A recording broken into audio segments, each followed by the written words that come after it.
welcome to my latest experiment. This is a big one, the one I've been waiting for all my life. What is it? Try to imagine all life as you know it stopping instantaneously and every molecule in your body exploding at the speed of light. Oh my God. The cream will rise to the top, oh yeah. And I am the voice of the voiceless. And there is no one that does it better. The Guy and Harley Podcast, streaming all over your face. Perhaps that was the most important part. Can you dig it? Can you dig it? Can you dig it? Pigville on the internet. And that was the intro to the new and improved Guy and Harley Podcast, which is a sequel of sorts to the Guy and Harley radio show, which we had to quit because we got too busy. So this is me, Guy Pigden. And I'm here too, Harley Neville. And we're going to be taking you on a conversational journey through whatever is on our minds at any given week. We're hoping to do this semi-regularly. We've always sort of been like, look, we need to generate more content. Well, we could probably talk shit for a little while. Yeah, I'm sure we can do that, right? And it's probably easier than, filming something. So this is our first stab at our first podcast. Well, you should probably, if you've never heard of us before, we are filmmakers from New Zealand.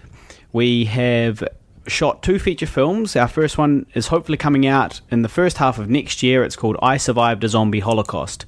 Guy wrote and directed it, and I acted in it. Second film is called Older. It's a romantic dramedy in a sort of similar vein to Before the Sunrise, Sunset, Midnight movies. And I also wrote and directed that, and Harley produced and co-starred in that one. And we also have our own web or YouTube channel. We have a YouTube channel. We've been making films together for 14 years now, hailing from Dunedin, which is basically at the arse of the world, sort of the very bottom of the earth. You can't really get that much closer to Antarctica than Dunedin. A couple of hours south. Yeah. But not much. And now we live in the big city, the big smoke of Auckland, where there's a bit more of a film industry going on. And we are at the peripherals of... We're at the peripherals of that scene. We are on the outer crust of that. Yeah, so it's like we've been here for 3 years, and we've got a reasonable amount of connections and stuff. But yeah, you certainly wouldn't say that we were part of the core sort of group of Auckland filmmakers. Yeah, but we've always been, I like to think of, sort of mavericks of the outcasts. Yeah, well, outcasts. Losers. Depends how you... I say rebels, you say losers. Tomato. But, I always thought that, you got to kind of do these things your way, and so, I'm trying to develop a new way to make films and do things that's a little bit more freeing and a little bit more... creatively rewarding, and to do that sometimes you have to do that outside of the system. Yeah, well, so I think this podcast mostly will be, it'll definitely be filmmaking related, so we will talk some crap, but we will also be talking a lot about our films and our filmmaking experiences and the filmmaking scene here in Auckland, New Zealand. So, first topic onto the agenda, what do we got? What do you got for us? Well, we went to the MOAs recently, which is the New Zealand Film Awards. That's sort of it's basically our version of the Oscars, and so we were very excited and flattered to be nominated for I Survived a Zombie Holocaust, which had 2 nominations, one for Best Makeup and one for Best Visual Effects. Sadly, we didn't take home either of those, but it was still a great night, and it was kind of awesome just to hobnob and rub shoulders with, sort of the A-listers of the New Zealand scene. I believe there are now a couple of selfies with Carl Urban on Guy's Facebook, on Guy Pigden's Facebook, framed upon my wall. So I mean that was very exciting. That was pretty awesome. Well, I was not that enthused with the Moas, to be honest. No? I mean, I thought it was all right, but I felt very much like the B team. Yeah, well, it's a little bit hard to get excited when you're sort of, on the one hand, you're very flattered to be there, but on the other hand, you feel like a bit of a loser in sort of a crowd of winners. Yeah, absolutely. And, it's sort of like, okay, this is great, this is cool, but, we did work on this film for 5 years, and we have zero to show for it. Yeah, not that. To be honest, I did not think we were going to win anything, awards wise, and I never really think about awards at all when I'm thinking about making films, as you shouldn't. But it was more just to be in certain company that would have been nominated for some of these things, which we weren't ultimately, was not, it did not make me feel very good inside. Yeah. The bitter day out, as we dubbed it at the time, the bitter day out. But it was very tongue-in-cheek. I mean, I was still having a good time. It was still a good laugh, and it was good fun. And, hey, who knows? Maybe next year, maybe the year after, maybe we'll be nominated for some other things. Yeah. Well, I'm quite sort of optimistic that our second feature, Older, will get nominated for Best Independent Feature, self-funded feature. Yeah. Well, as long as it, yeah. Oh, it's just What We Do in the Shadows won that this time. Yeah. Now, if you can get a couple $1 million to do an independent feature, yeah, it's going to be pretty good. Yeah. We raised $5 grand. Yeah, also, if Dave Gibson is to be believed, when he got up on stage, he said that they gave $250 grand to What We Did in the Shadows. That's true. What We Do in the Shadows. What We Do in the Shadows. Yeah.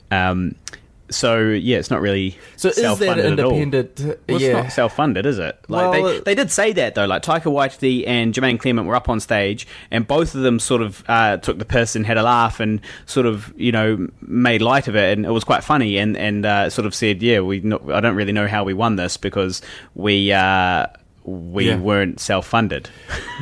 Yeah, it's an interesting thing because what they term self-funded, I believe, is, what I thought it was basically I thought it was entirely from private investment. Right. As opposed to money from the Film Commission. Yeah. As is the case turns out, probably it means mostly funded, because a lot of independent films come to the Film Commission at the end of the process to get some money to finish the film, which is that's true. What they did. So maybe it's got to be 2/3 or 3/4 funded privately. Right. That makes sense. That makes sense.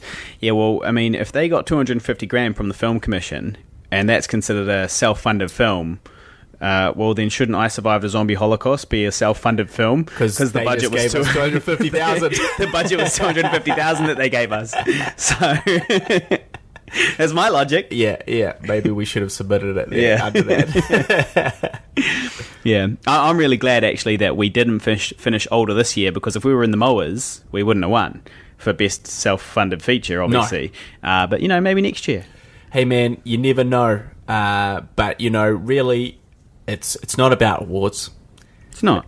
It's about how much money you make. That's what it comes down to. And right now, we're definitely on the losing end of that as well. Yeah. But, it's interesting. We've been sort of traveling around the festivals and sort of speaking with a bunch of filmmakers and producers about getting these sort of low-budget films made, how it's done, what that process is and how people make money. So it has been quite a learning curve, and I think that taking a lot of the stuff on board that we've picked up from these festivals and speaking to these sort of experienced people, that Older has a shot. Yeah. Well, are we going to say the budget of Older? Well, is that a secret? Actually, no, we're not going to say. Is that a secret? Actually, we are going to say it. The budget of Older currently, as it sits, is between, probably just under 10 grand, I would say, all up, all told so far. But we haven't done the post-production, etc. on it. Yeah. And that will cost certainly at least another 10 grand, but more likely maybe another 20 to 30, just depending. On what deals we can wangle. Yeah, and also there's a lot of... what I would say is bullshit involved in finishing making a film, which isn't to do with finishing making the film, but actually paying people to approve the film that has been finished. Yeah. Such as, errors in emissions insurance, which is this thing that basically they sign off that you haven't done anything that will legally put any company that buys the film in hot water. So, for example, plagiarism. If you had plagiarized something, or maybe a product that did not want to be in your film was featured in your film, then they're not going to cover you. You need to change that. There's a bit of a load of shit, and then you've got also, the Broadcasting Standards Authority have got to view your film to give you a rating. R16, R13, PG. Yeah. Now, that, I think, costs $1,500. Yeah. For someone to sit and watch your film. Yeah, 1,500. And, it's such an outdated sort of ridiculous concept anyway, just this idea of censorship anyway. In this day and age, with the internet being what it is, and with films and everything being available online, just the very idea of an age rating on a film is just a bit redundant nowadays. They're going to watch it. People can see whatever they want on the internet, without ID, and it's just a bit outdated and silly. And, it was silly even back when it was still relevant, because, you're telling people, they have to be a certain age to watch something. It's like, well, actually, no. Each individual is, some individuals are more mature than others. Some people can handle some things, it's really down to an individual basis, So who's this person sitting in a room somewhere telling us all whether or not we're allowed to watch things, Censorship's such a lot of crap anyway. Yeah. And we were given a R16 for the zombie film. Yeah. Which at the time I thought was, okay. I thought, it's reasonable. There's some things in there, it's obviously a little bit violent, but the violence is very, tongue-in-cheek. Well, there's plenty of gore, but I certainly wouldn't say it's It's not brutal. No, it's not like a torture sort of film where you've got people getting chopped up and, very slowly or anything like that. Yeah. So it's not uber graphic. No, and, yes, it does have some swearing in it. Yeah. Quite a lot of swearing. But, we're not talking Tarantino levels here. No. It's just more just the way people talk. And, we got R16, which I thought was all right. And then I watched a film called Under the Skin recently, which was rated R13. Contains nudity and violence. And I was like, okay, sweet. Can't contain too much of those because ours is R16. Right? Now, in this film, Scarlett Johansson plays an alien. That's not really a spoiler. Which basically she lures people to her, alien room. I've seen this. It's called Species. Where she, absorbs their essence. And it has to be guys. I think because, I don't know. I don't really know why it has to be guys. Because that's sexy, damn it. Yeah. But anyway, so first off the bat, you've got Scarlett Johansson, who gets naked in a mirror for a good minute to 2 minutes. She's just checking herself out in the mirror, naked. We've got behind shots, we've got full frontal shots. You see the whole deal, right? Yeah. Okay? Right. So right off the bat, that's more nudity than our film contains. Yeah. Secondly, I was like, okay, well, there is a penis shot in our film. Yeah. Can't say more than that. But there is a penis shot in our film. And I was like, I guess it's probably the penis then that really pushed it to the R16. Even though, again, it's quite tongue-in-cheek. It's not a long shot. And, it's not real. As in, you're not going to look at this and go, oh, well, this is penises. This is what they do. Mm-hmm. So anyway, in Under the Skin, 3 penis shots. And when I say shots, I mean 2 of those penises are bonus. Fully erect. Fully erect 2 penises R13. Are we talking a quick flash of an erect penis? Not a flash, like, basically these giving her a red dragon, donging her in the face with it or well, something? it's not quite to that level, Right. but these two guys are basically walking with boners. Right. So they walk along... boner walking. Boner walking, as it's known. So they walk into this... That sounds like me when I go down for a walk around Queen Street. It's boner walking. So they walk into this alien room with their boners, walk, and then they get submerged in this black liquid, right? And and that's that. And then there's a bit later on, there's another guy who's walking around with a non-boner penis. Yeah. Just walking around for ages. He's like walks out into this field because he escapes, and he's walking out into this field completely naked. Now, all of this, R13. Yeah. Somehow, R13. Yeah. Also, this also has a attempted rape scene in it. Mm-hmm. Someone being burnt alive. Mm-hmm. And someone... Spoiler alert here. Spoiler alert. Stop listening. Spoiler alert. If you want to see this film, what's it called again? Under the skin. Under the foreskin. Somebody literally peeling off their skin and looking at their skin. Right. Because she's an alien. Right. Under the skin. See what happened there? Ah. So anyway, all of that is R13, but I guess because it's not... Well, that's what I was going to say, is like it's because it's an arty, drama-y thing as opposed to a zombie film. So it's zombie prejudice is what we're facing. Yeah, we are literally suffering zombie prejudice. Yeah. In this day and age. Ridiculous. Our I Survived the Zombie Holocaust doesn't have half of that. So not at all. What's the deal here? So... And we paid $1,500 to find that out. For the honour. Yeah. For the honour of being from facing discrimination. What else? Well, completely unrelated topic. My girlfriend is away for 2 months. Yeah. And you know what they say? When the cat is away, the mice will play. Oh, well, you know what they say. When the cat is away, the mice will masturbate all day. Well, that's basically there's it's been a lot of whacking and a lot of whacking going down in this room. So we're recording this podcast in my room, by the way. Don't touch anything. Well, I'm actually sitting on his bed. He's literally sitting on the end of the bed. That's the worst place to be. So anyway, a good friend of ours who's going to remain anonymous because to protect his identity, I'm gonna make up a completely random name for him, just totally random, just off the top of my head. We'll call him the Hamosexual. Right. And now this guy, he put me onto a website, and he was like, "Oh, mate, you got to check out this website, Chatterbait. Have you heard of Chatterbait?" I haven't.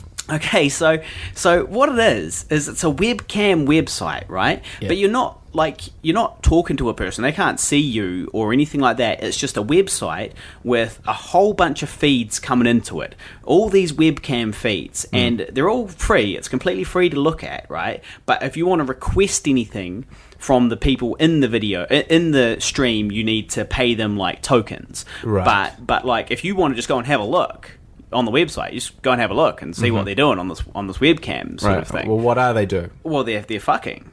Right. They're doing. There's any particular fetish you're after. There's probably somebody on a camera doing it right this very second on Chatterbait. On Chatterbait. On Chatterbait, so you can just go there, you just look up anything you want, or just browse through the. Or do you look cams. it up through categories, or yeah? There's categories if you want, so you can just look up the categories, and then on top of that, they'll basically all do anything you want if you buy some tokens. Now, I haven't bought some tokens. You got to connect that up to your credit card, and I don't last that long. I don't need it. I've got the free one. You don't want. That's where you don't want to leave a money trail. Yeah, you don't want to leave a money trail. Although, I mean, it's not really a secret, because if it was a secret, I probably wouldn't be talking about it on the podcast. True. So if my girlfriend's listening, I hope she doesn't get angry about this. Well, look, it's safe to say she's not listening. It's safe to say she's not listening. But if she were listening, baby, it's the same as a porn website. Right. So no stress. It is effectively just a porn website, except for it's like live. But I don't have any control over what they're doing unless I want to buy some tokens. But if you wanted to, buy some tokens, you can pay them to do whatever it is that you want them to do. You can get like a private session with them. Yeah. And so, this is the revolution, this is. Well, I don't understand why it's such a revolution, because it's happening in real time? Yeah, well, it's happening in real time, and they're real people. This is not porn stars, and there's no makeup and lighting and all that stuff. Although they do set up some lights, I think. But these are just regular old people. Like if anybody, like if you wanted to start a show, you could do it. I don't know how many people would pay to see you whacking off in your room, but like you could do it. Or if your girlfriend was down, you guys can have sex on camera. For the stream, and you guys get paid for it. It's kind of these people presumably have day jobs, a lot of them. Yeah. It's a strange new thing. Right. I found out a really interesting thing about someone. Yeah? Yeah, but this is an interesting thing, because now we're getting into your day job and your porn job. Yeah. And how it seems a lot more okay to be doing that now. Yeah. Prostitution. Yeah. Are you talking about prostitution, or are you talking about like webcam shows? Well, that's the same thing.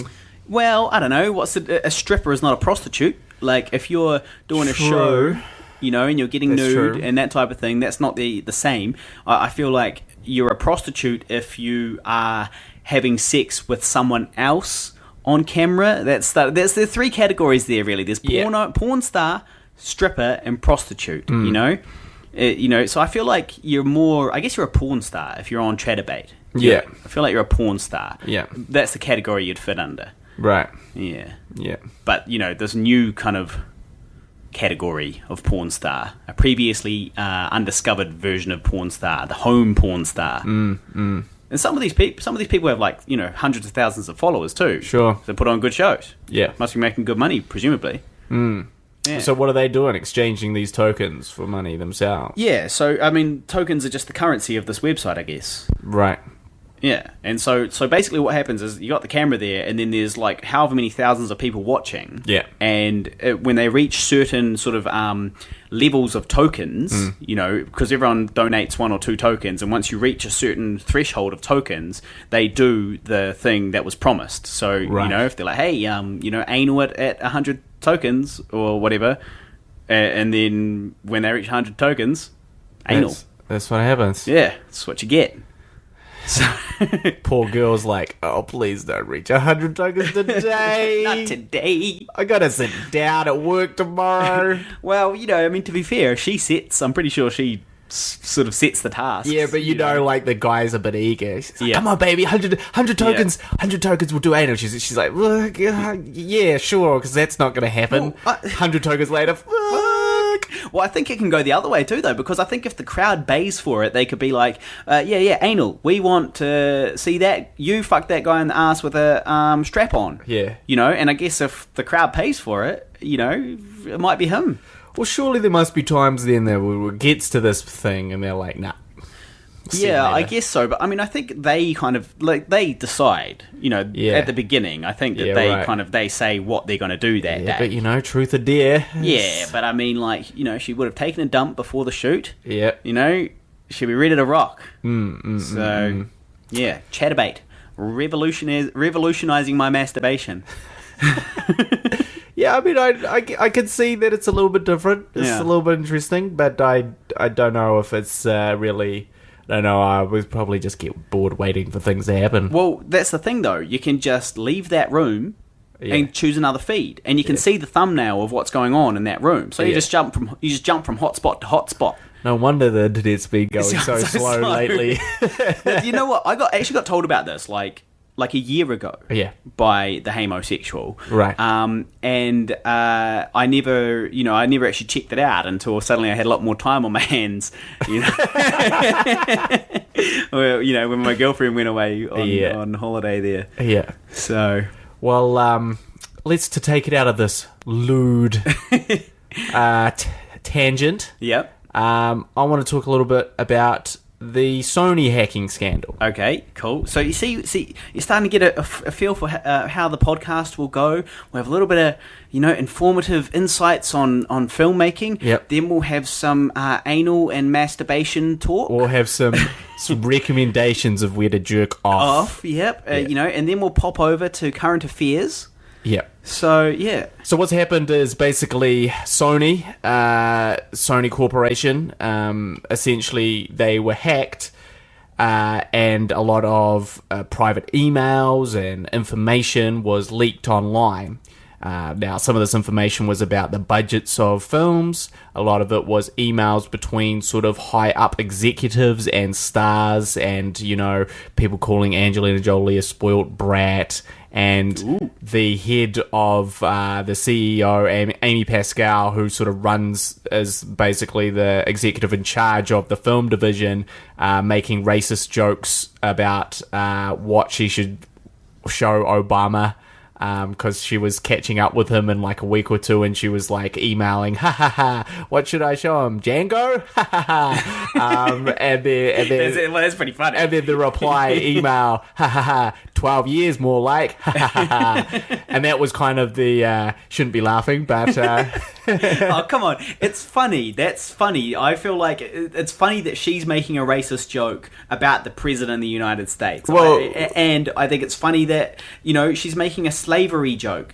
Great. Bad taste jokes are awesome. The thing is, it was a private conversation. Yeah. It was never meant to go public. Yeah. We all make inappropriate jokes between each other. Oh, we do. And this just happened to be aired out. Unlucky. But now it's like, look, I'm very sorry and I apologize and blah, blah, blah. But basically, essentially it's shaken Sony to its very core. Now, the reason for this hacking, the hackers were from North Korea. The reason for this hacking was because there's a film that Sony's about to release, or was about to release, called The Interview, which is basically about a couple of journalists going over to North Korea and then being told to assassinate Kim Jong-un. Is it Kim Jong-un? Yeah. And that's basically the plot of the film. It's a comedy. Seth Rogen, James Franco. Trailer looks pretty funny. Yeah. But obviously North Korea had an issue with this, and this is they said that is Kim Jong-un acceptable.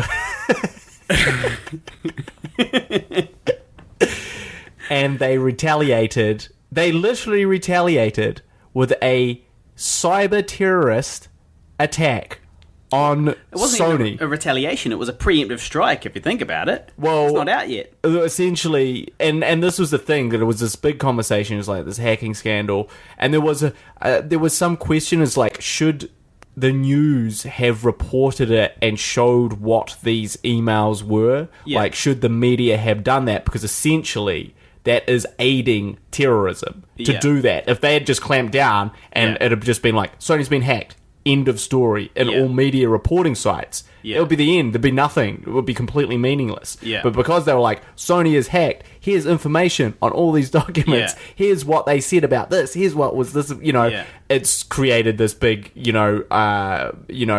very negative thing for Sony, negative press, negative, it's kind of like, it's like your skeletons are all out in the world to see if people sort of want to burrow into it. So there was some argument about that. There was also like, well, what's going to happen with Interview is, because they were basically like, we're going to keep releasing information about, like damaging information about Sony until they pull the film. Yeah. And then what happened was Sony wasn't going to pull the film, but then they threatened, again, North Korea threatened a terrorist attack if the film was going to be released, and repercussions for those that assisted in releasing it, essentially the theatre change, the distributors. Yeah. And so a couple of distributors backed out, then another couple, and it was kind of a domino effect. Yeah. And then basically all the distributors pulled out of showing the film, which then Sony cancelled the release of the film because there was without any theatre to release it in, obviously. Yeah. There's no point in releasing it. Yeah. And then there was this like, well, is it going to be released online, a VOD situation? And then they were like, man, maybe we're not even going to do that now. Yeah. because we've been shaken Yeah. to our core. Well, Now, the terrorists have won. yeah, They've won.